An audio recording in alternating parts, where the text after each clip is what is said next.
What's happening, guys? Sam Adams here, and welcome to a brand new episode of the Jampack Report today for August the 5th of 2019. Of course, for those that are brand new to the show, this is a daily gaming news podcast that keeps you up to date and informed on everything major happening in the gaming industry. From the newest games coming out to delays to industry drama, whatever it might be, we will always cover it on the show. And again, this show is hosted 5 days a week, Monday through Friday, on twitch.tv/Samuel Adams. Then the live broadcast is taken down and edited a bit, put back up on youtube.com/Samuel Adams Media before being put out on podcast services around the world if you did want it in an audio format. But with that being said, what are we talking about today? A ton of news broke over the weekend, but perhaps the biggest story was the fact that the E3 Expo, you might have heard of it, kind of a big show in the gaming industry, has leaked the personal information of over 2,000 journalists, content creators, and industry professionals, which is, needless to say, not a good thing. We will talk more about that, the fallout that came from it, and then, of course, what's going to happen with 2020's show coming ever closer. Then, the Halo TV series has been pushed back to 2021, but now we know some of the stars that are going to be playing some of your favorite Halo characters. Then, Ninja's move to Mixer has resulted in a pretty big bump in his numbers. Of course, it is yet to be seen if this stuff is going to last, if these kind of figures are going to be the new norm, but still, we have some figures worth mentioning here. We've been talking about Ninja a good bit lately here on the channel, and for that, I deeply apologize. I am so sorry that we've had to talk about him for so long. Now, with that being said, Evo was this past weekend, but a little tease was, in fact, not a tease. It was more of a joke, and so Evo has had to apologize publicly for making a joke, which I must admit was kind of misleading in a pretty big way. And finally, for fans of Rainbow Six Siege, Year 4 Season 3 operators have been leaked thanks to some unlikely concept art, and that's pretty much the lineup for today's show. But again, if you are brand new here, I do hope you enjoy what I bring to the table. But without further ado, let's go ahead and dive into today's top gaming news. First off, E3 Expo leaks the personal information of over 2,000 journalists.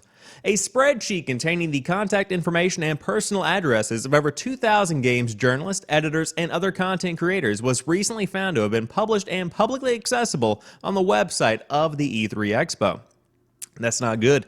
The Entertainment Software Association, the organization that runs E3, has since removed the link to the file as well as the file itself, but the information has continued to be disseminated online in various gaming forums.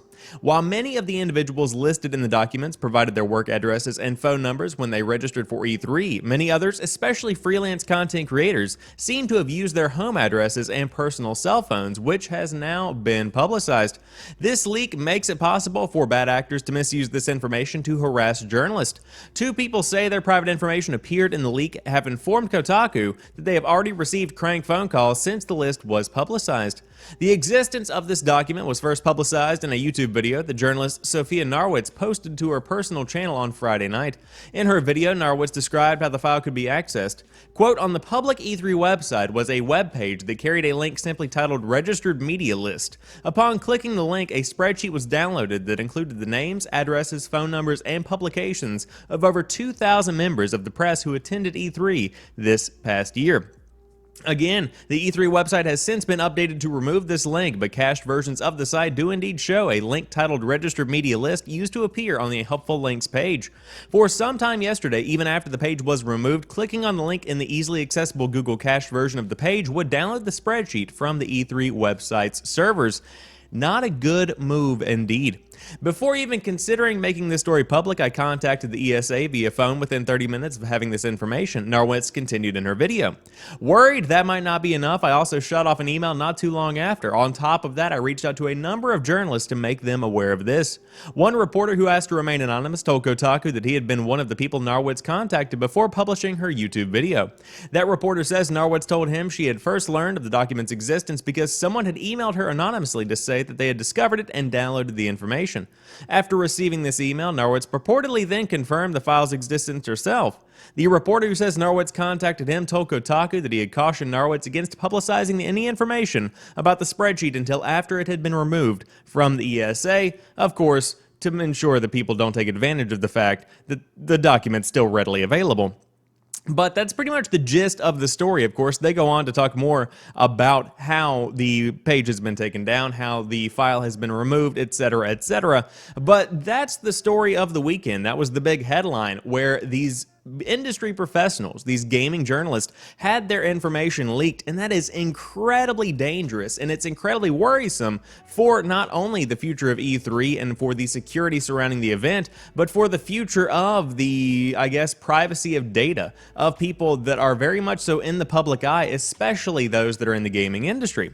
Because, of course, if you don't know, I don't know if you've noticed or not, but the gaming industry and the individuals that inhabit it, they can be pretty petty from time to time, and they can also be incredibly dangerous depending on who you are actually talking to. Again, not everybody in the gaming industry and not everybody in the gaming community is somebody that's going to hunt you down, find your work or home address, and harass you in front of your coworkers, colleagues, friends, family. That's not the norm. But with this E3 Expo leak, it does, without a doubt, provide the tools needed to make that happen. You could hunt somebody down. You could definitely send them hate mail, harass them, do God only knows what with their address, perhaps swat somebody while they're streaming, etc., etc. The list goes on. And I think that journalists, of course, many put their work addresses, but for a lot of content creators, as this article puts out, we often put our home addresses on a lot of the forms that we fill out if we are working with a company. We normally have to put our home addresses because that's where we live, that's where we work, that's where we do our stuff that we do. When it comes to podcasting, when it comes to anything in general, that's where we make our work happen. And so a lot of people have had their personal information leaked, and that's very dangerous. I saw something on Instagram last night that somebody had screenshotted a story that a streamer, I believe, put on Instagram showing that she had been called and harassed multiple times because her name was on this list, and that's not a good look in general. That should never happen. Why was the sensitive information of over 2,000 journalists and industry professionals hosted on the website, number one, to be easily viewable by anybody that possibly could want the information? And number two, why was it just open in a link? It baffles the mind. It really, truly does. But with that being said, the link has since been taken down, and the question remains, what's going to be done about this in 2020? How are they going to address this? I mean, needless to say, there's probably going to be a heightened level of security, but you have to ensure this kind of thing can never happen again, and this is all happening during a time at which the future of E3 is already uncertain. The industry does not need the event anymore. The event needs the industry, and the event needs the community, and so if major industry professionals stop covering it, the show itself is going to depend entirely upon the fact that people are going to flock from around the world to come and stand in enormous queues to play games that they won't be able to get their hands on at home for the next 6 to 8 months. But that's just my 2 cents. So, of course, never a good thing to be able to, I don't know, leak tons of information. But that's what we had this past weekend, and I thought that was the story we should focus on today, because a light needs to be shined on this so that people remember, so that people know that this kind of thing is happening. But, of course, until after it's all been taken down, you don't want to publicize that too early, because then people will really take advantage of it. But I will say, moving on to slightly happier news, the Halo TV series now has a more definitive release time frame, but unfortunately, it is in fact later pushed back to 2021. Production on Showtime adaptation begins later this year, with Natasha Micklehone, I believe I said that correctly, and Bokeem Woodbine among the announced cast. It's one step forward, one step back for the Halo TV adaptation, as Variety today reported that the Showtime series has fleshed out its main cast, but it has also slipped from a 2020 window into the first quarter of 2021. The cast will include Natasha Micklehone, Bokeem Woodbine, Shabana Azmi, Bentley Kalu, Natasha Kulzak, and Kate Kennedy, who will join previously announced actors Pablo Schreiber and Yeren Ha. Micklehone will star as the series' AI Cortana, as well as the scientist who created Halo's Spartan soldiers in the first place. Schreiber plays the most famous of those Spartans, series protagonist Master Chief. Of course, for those that don't know Pablo Schreiber, if you are a fan of Orange is the New Black, a Netflix series which I highly recommend, he plays Pornstache, so that's pretty much what you need to know. But production will start in Budapest later this year, and while the series has previously been planned as running for 10 episodes, that has been trimmed down to 9. A live-action Halo adaptation has been a long-running goal of Microsoft's. A film with Peter Jackson was executive producer, was originally announced in 2005, although it reportedly fell apart over budgetary issues the following year. The current TV series has been in the works since at least 2014, and there we are getting it in 2021, which is now going to be not only after Halo 5 came out, but also after the new Halo comes out. So that's how long this TV series, which again, let me remind you, 9 episodes, has been in production. A bit long, don't you think? I'm still up in the air as to whether or not this is going to be good. Again, we have a pretty star-studded cast. You have some pretty notable people here, especially Pablo Schreiber, but of course, a couple of other people that are worth mentioning. I believe one of the showrunners is actually also starring in the Witcher series that's coming to Netflix, so that's pretty exciting there. Of course, I will link 2 different articles down below, one of which talks about the Halo TV series being pushed to 2021, and one that gives you more of a breakdown as to the cast, the new people that are going to be coming, etc., etc. But are we hopeful about the Halo TV series? Is it going to be something that is good? Is it going to be a genuinely fantastic adaptation of the show? All of this will be seen in 2021. I can't really predict what's going to be happening, but I will say that's a long time to push back something that is 9 episodes long, and we're in a weird kind of middle ground right now when it comes to video game adaptations in television and film, because you do have some genuinely good movie adaptations coming out, such as Detective Pikachu, which admittedly does lend itself to be more of a narrative-driven, story-based kind of movie that's a bit more lighthearted and is animated, of course, but then you have stuff like Tomb Raider that comes out, and the Assassin's Creed movie with Michael Fassbender. These are horrible, absolutely dreadful adaptations of classic video game franchises. And so will Halo be able to break the trend, break the mold, and actually come out on top as a genuinely good Halo TV series? It's been done before. I remember a Halo series running briefly right before Halo 5 came out that was actually pretty decent. I believe it was actually broadcast on Xbox, and it was available through the Halo Waypoint app, if I remember correctly. But it wasn't bad, and I do believe it came to Netflix later. So hopefully the Halo TV series that has a bit more of a star-studded cast will in fact be a pretty good addition to the lineup of content coming to you from Microsoft. And of course, hopefully, people will enjoy it. That's always the end goal of any kind of piece of entertainment, from games to television shows, everything in between. Hopefully, it will in fact be good.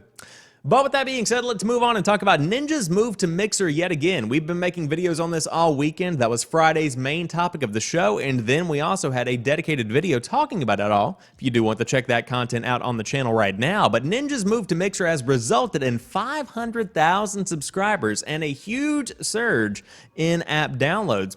Now, if you follow me on Twitter at Pretty Chill Guy, you'll know that I was definitely talking a lot about Ninja's big move on Friday, because I love to watch the industry shift and kind of see the tides turn whenever you see a big change made. And the fact that the #1 streamer on Twitch jumped ship and is instead streaming on Mixer was pretty much like somebody dropping a giant asteroid in the middle of an ocean, and then I like to see the wave that came from that.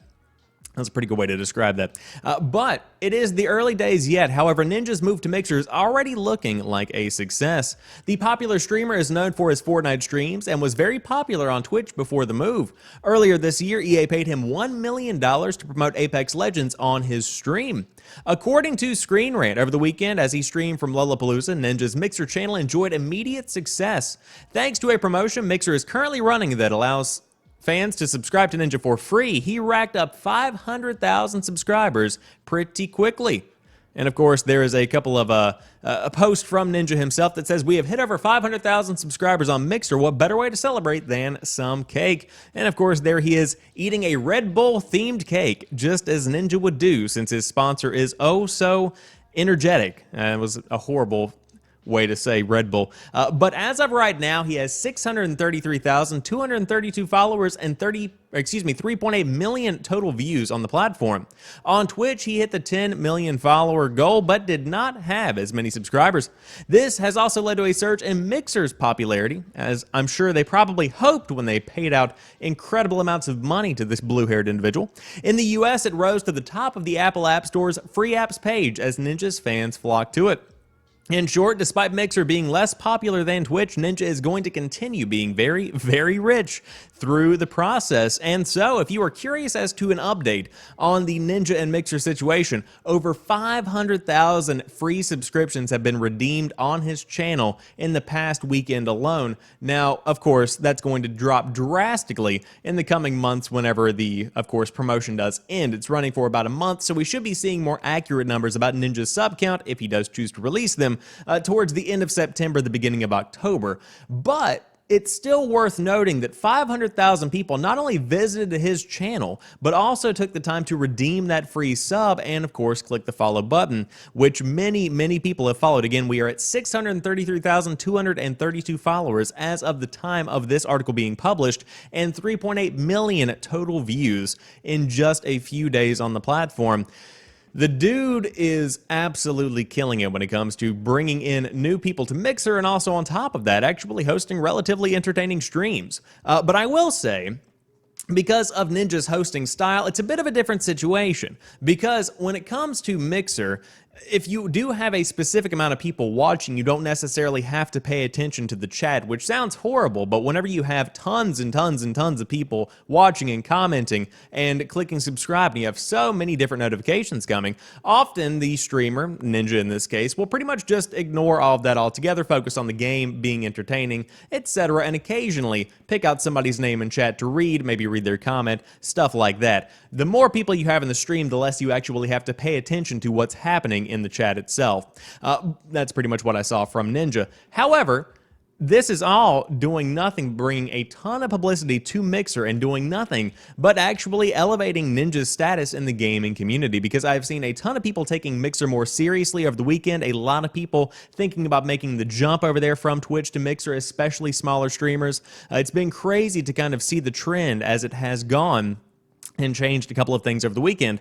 But Ninja's doing very well. Congratulations to the dude. Of course, I always wish everybody the best. Some people love him, some people hate him. I'm personally kind of in the middle. I don't really care about what he does online, but he seems like a good dude. He has made some pretty big progress in the gaming community. But in the chat, Alan says, what makes you think why he switched, though? I know some people said money or such, but I feel like he was making a decent amount on Twitch. Oh, indeed, he was making a fantastic amount on Twitch, but on top of that, whenever you get Microsoft money flowing through Mixer, and they come and offer you a huge deal that is pretty much going to have you set as far as investment for the future goes, then why wouldn't you take it? And on top of that, and I said this in a video, and I'll say it again here, when it comes to the fame that Mixer got, or excuse me, when it comes to the fame that Ninja got, he was at the very top of Twitch. Going live was just icing on the cake. There was no more ladder to climb. Whenever you are at the bottom rung of any kind of content creation platform, such as me right now, in my podcasting and in my videos that I create, I am not the #1 YouTuber on the platform. I think we all know that. And so I have this incentive to continue to get more subscribers, to continue to work hard to ensure that my quality content is pumped out to as many people as I can possibly reach. That is the kind of stuff that drives me and that keeps me doing this on a daily basis. I like that incentive. And so I think, quite frankly, Ninja was probably getting bored at the top. Yes, the money was there. Yes, you can literally click go live and you start getting subscriptions, you start getting viewers, you start getting everything immediately within 2 seconds of actually being at your computer. And that's fantastic, but at the end of the day, it can probably get a little bit boring because you are, again, at the top. There is nothing more to shoot for, especially for somebody that enjoys streaming as much as Ninja actually does. People forget he's been in the game for a long time. Ever since Halo 2, I believe, he has been grinding away, trying to become a famous esports player, and here we are today with Ninja being pretty much the king. And so I would say a bit of boredom was mixed in there with the money that Mixer was throwing his way, and so there you have it. That's why he probably switched platforms. But I digress. That's just my 2 cents. So again, 500,000 subscribers and a huge surge in Mixer app downloads in just a couple of days, but pretty impressive overall. So congratulations to Tyler Ninja Blevins on the big move. Now, for those that are big into fighting games, you might have been watching Evo over the weekend, and you might think that Solid Snake could be coming to some kind of Tekken game or another fighting game, but no, he's not, because Evo just played a horrible joke on a ton and a ton of people. Just before the Tekken 7 Grand Finals at Evo this weekend, a short video featuring Snake speaking over a Metal Gear Solid codec led attendees to believe the character was officially being teased for inclusion in the game. Unfortunately for fans, it was all just a joke set up by Evo, which took to Twitter to apologize after it all got a bit out of hand. They say, and I quote, "Just to clear things up, the Snake cameo video that we showed during Tekken Finals was our idea of a little joke. It was not intended to imply a character reveal and was done on our own, without consulting Bandai Namco. Sorry for any confusion," they say. In the codec, Snake can be heard saying, "That was some good-ass Tekken." Actually, hold on, let me try again. "That was some good-ass Tekken." That was a horrible impression. I'm so sorry to audio listeners around the world. To the game's producer, Katsuhiro Harada. It was only shown to attendees, however, and not played on the official Evo stream. As you can see from the video below, fans instantly reacted, assuming this was some kind of character confirmation. And of course, there are videos that show fans assuming this is some kind of character confirmation. Publisher Bandai Namco did not have an official announcement. However, it revealed Zafina will be returning to the game with Season Pass 3, along with a new character, Leroy Smith, who will have his first appearance this winter. If you did want to dive into some of that Tekken 7 and see what all the hubbub is about with the new characters and the new iterations, etc., etc. This was a bad joke. Don't do these things. People look forward to Evo for the announcements, and this was one that was actually believable. And I think that's really what it comes down to.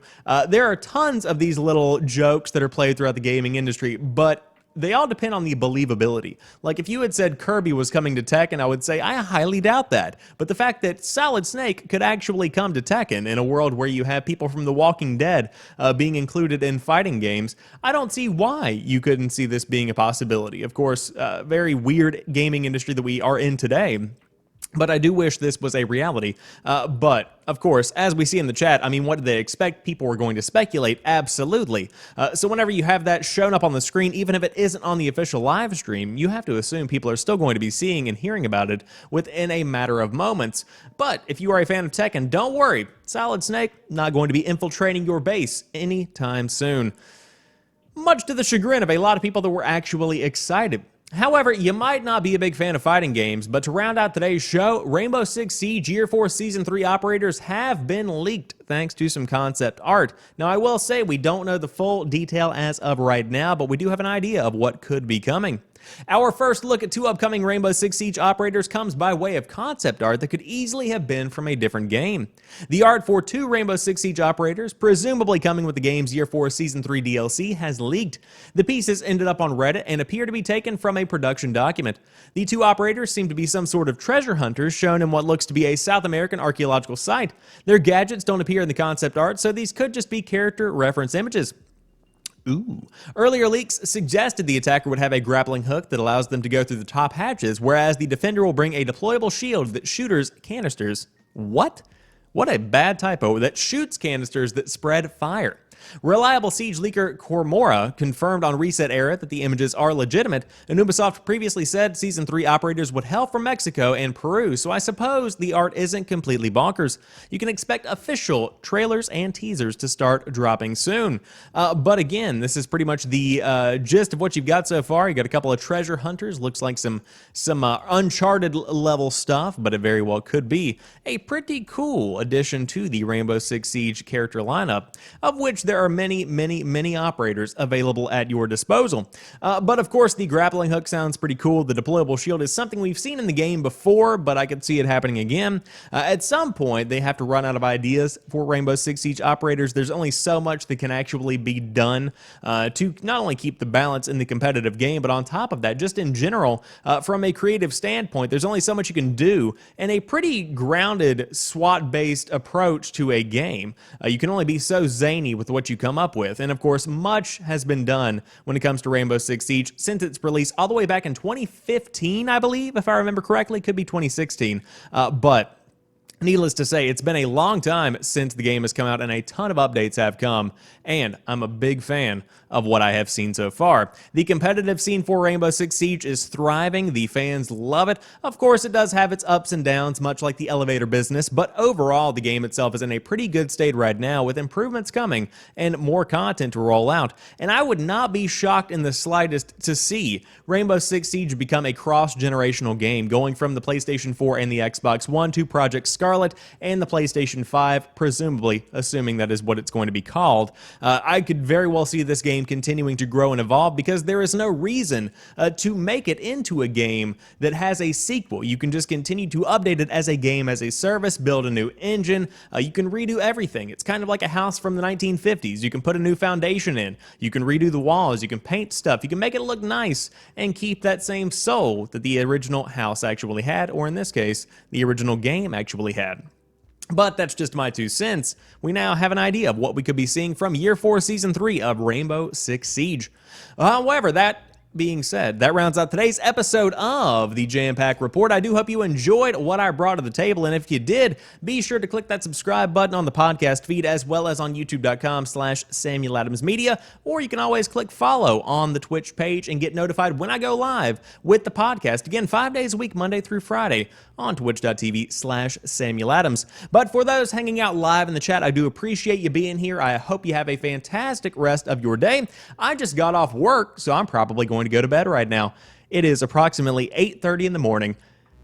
Third shift is really rough. But with that being said, you guys have a fantastic day. I will talk to you tomorrow, and peace.